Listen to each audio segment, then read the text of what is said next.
Human beings like to believe they see reality clearly. Most people assume their perceptions are objective and rational. They believe they are responding to the world exactly as it is, but the mind is not a transparent lens. It is an interpretive system. Every experience passes through emotion, memory, fear, desire, and unconscious association before it becomes conscious awareness. In many ways, human beings do not simply observe reality. They participate in constructing it psychologically. This becomes important when examining one of the deepest mechanisms in the human mind, projection. Projection is the process by which internal psychological material is experienced as originating outside the self. Thoughts, emotions, impulses, fears, and conflicts that feel threatening or unacceptable are unconsciously relocated onto other people. The individual no longer experiences these qualities internally. Instead, they perceive them externally, as though they belong to someone else. What makes projection dangerous is that it does not feel like distortion. It feels like truth. The person projecting is usually unaware the process is occurring at all. They believe they are reacting to reality. In many cases, they are reacting to disowned aspects of themselves instead. This is one reason projection has shaped not only relationships, but also political movements, moral panics, ideological conflict, and historical persecution. To understand projection is to understand that human perception is never entirely neutral. The foundations of projection were first explored in psychoanalytic theory by Sigmund Freud. Freud described projection as a defense mechanism. In his model, the mind constantly manages tension between instinct, morality, and social expectation. When certain emotions or desires become too threatening to acknowledge consciously, the mind attempts to defend itself against psychological discomfort. Projection becomes one of those defenses. A person struggling with aggression may become convinced that others are hostile toward them. Someone carrying dishonesty may grow suspicious of everyone around them. An individual overwhelmed by guilt may begin perceiving judgment everywhere they look. Internal tension becomes externalized perception. In this sense, projection acts like psychological camouflage. The mind conceals aspects of itself by relocating them outward. Later, psychoanalytic thinkers expanded this concept far beyond Freud's original framework. Among the most important was Melanie Klein. Her work transformed projection from a simple defense mechanism into a profound theory of emotional reality. Klein believed human beings begin developing emotional structures very early in life. During childhood, the mind struggles to organize overwhelming emotions and anxieties. Because the psyche cannot fully tolerate contradiction at this stage, it divides experience into extremes. Things become either entirely good or entirely bad. Comfort and danger become sharply separated. Klein referred to this early state as the paranoid schizoid position. In this state, difficult emotions are not processed reflectively. Instead, they are expelled psychologically. Rage, envy, shame, terror, and aggression are projected outward onto other people or symbolic figures. The individual attempts to escape emotional pain by locating it elsewhere. This is where Klein introduced one of the most unsettling ideas in psychoanalytic theory, projective identification. Projective identification is more than imagining negative qualities in another person. It is the unconscious attempt to place unbearable emotional states into someone else psychologically. The other person becomes a container for emotions the individual cannot tolerate within themselves. This changes relationships fundamentally. The projected person is no longer seen clearly as a separate human being.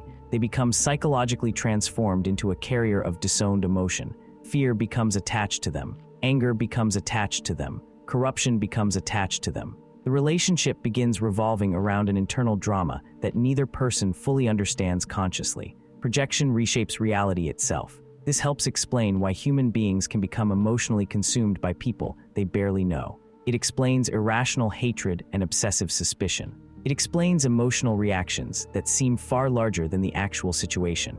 Often, individuals are not responding only to another person. They are responding to symbolic meanings created within their own unconscious mind. The psychologist Carl Jung approached projection from another direction. Freud focused on repression. Klein focused on emotional development. Jung focused on identity itself. Jung believed every human being carries a shadow. The shadow consists of traits and impulses that the conscious personality refuses to identify with. These aspects are rejected because they conflict with the image a person wishes to maintain about themselves. Aggression, selfishness, envy, weakness, cruelty, insecurity, and forbidden desire are often pushed into the unconscious because acknowledging them threatens the ego. But according to Jung, what is rejected internally does not disappear. It remains active beneath consciousness. It continues influencing perception, emotion, and behavior from the hidden layers of the mind. The less aware individuals become of their own shadow, the more likely they are to encounter it externally through projection. People begin seeing their denied qualities reflected in others everywhere around them.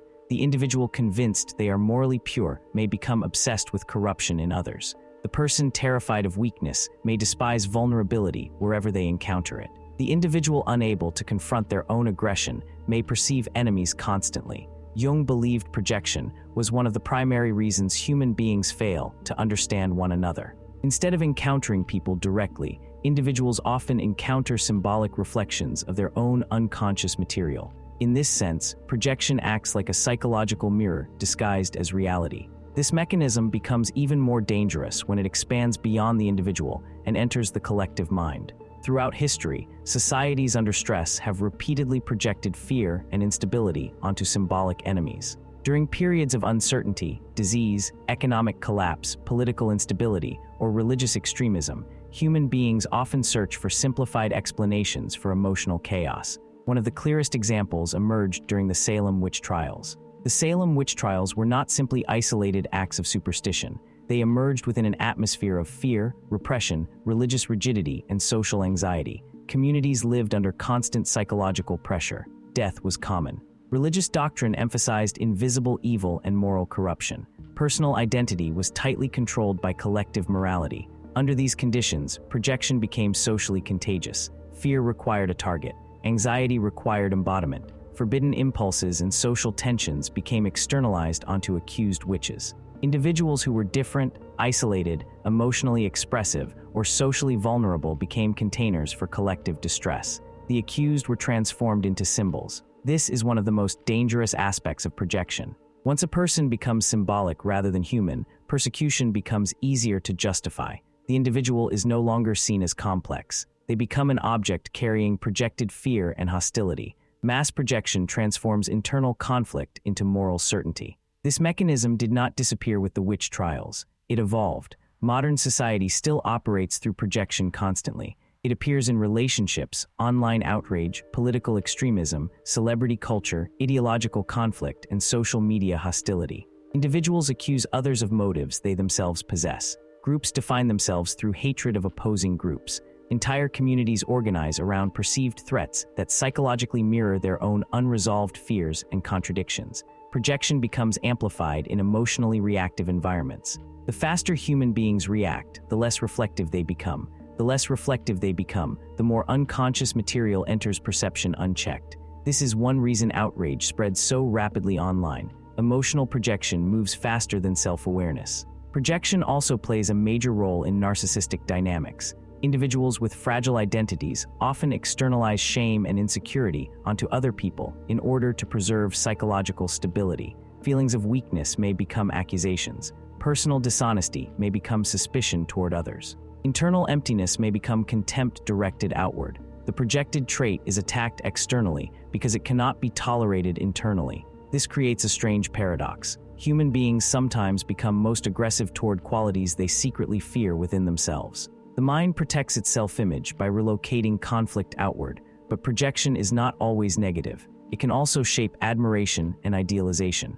Human beings project positive qualities onto others constantly. People may perceive wisdom, perfection, salvation, or emotional completion in individuals who cannot realistically embody those ideals. Projection does not only create enemies, it creates heroes. The mind constructs meaning symbolically. This raises an unsettling question. How much of human interaction is based on reality, and how much is based on projection? Most people assume they see others clearly. In reality, perception is deeply entangled with memory, trauma, expectation, fear, desire, and unconscious association. Human beings rarely encounter each other without interpretation. This does not mean objective reality does not exist. It means consciousness continuously reshapes reality through emotional filtering. The danger begins when projection becomes invisible to the person experiencing it. Once projection is mistaken for truth entirely, self-awareness collapses. Reflection disappears, certainty hardens. The individual no longer examines perception. They defend it absolutely. At that point, projection becomes capable of generating paranoia, persecution, ideological extremism, relational destruction, and collective hysteria. The architecture of projection is ultimately the architecture of psychological avoidance. The mind attempts to escape internal conflict by relocating it externally, but what is rejected internally does not disappear. It returns through perception. Human beings often believe they are fighting enemies in the external world while simultaneously fighting disowned aspects of themselves. This may be one of the deepest mechanisms shaping human behavior. Because in the end, people do not merely react to reality. They react to the meaning their minds have constructed around it.